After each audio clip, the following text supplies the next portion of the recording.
それでは、クエリの方で、Python を使う方法について説明します。使用するデータはこのような日付、商品名、売上の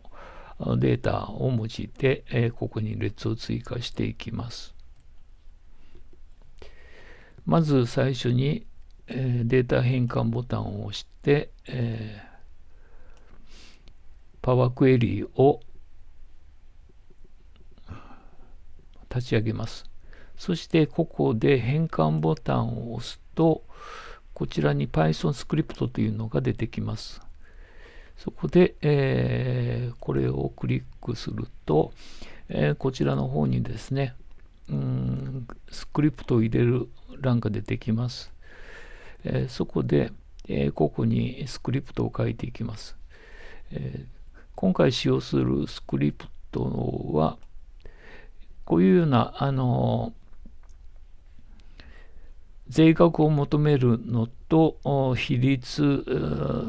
全体の平均から比率を求める、それから累積の列を求めるというデータになります。それでは、こちらの方に、コピーしたの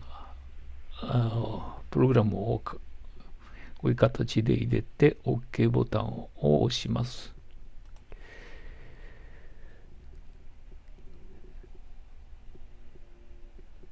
そして、データのプライバシーに関する情報が必要ですって出てきますので、続行をして、こちらの方をパブリックに設定した後、こちらチェックを入れて保存します。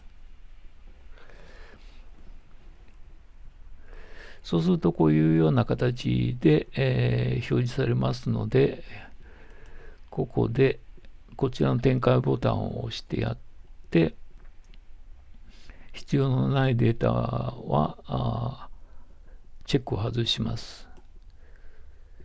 そして OK を押すと、こういう形で変換されて出てきます。この時日付データはですね、テキストに変換してないとこういうようなエラーが起こりますので、最初に、テキストデータに変換しておく必要があります。ここで、もう一度、ここでやり直しましょう。ここ、日付データの方ですね。こちらの方をテキストに書いてやります。そして、その上で、先ほどと同じような形で、プログラムを入れて、展開します。そして必要のないデータを外して OK ボタンを押します。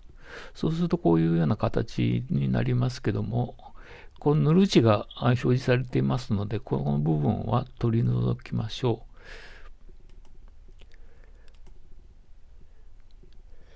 う。そして必要のない列は削除して、これで、一応データとしてはこちらの方にですね、今計算された税額、そして比率ですね、全体の平均値、を売上データの値から割ってやるっていう比率ですね。そしてこちらの方が累積データという列が作成されました。あとは受信数の変換ですね。そして、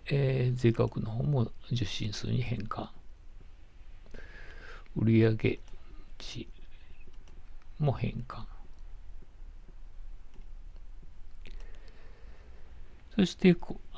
最後にこれ日付データも日付型にしてやって、これで完成になります。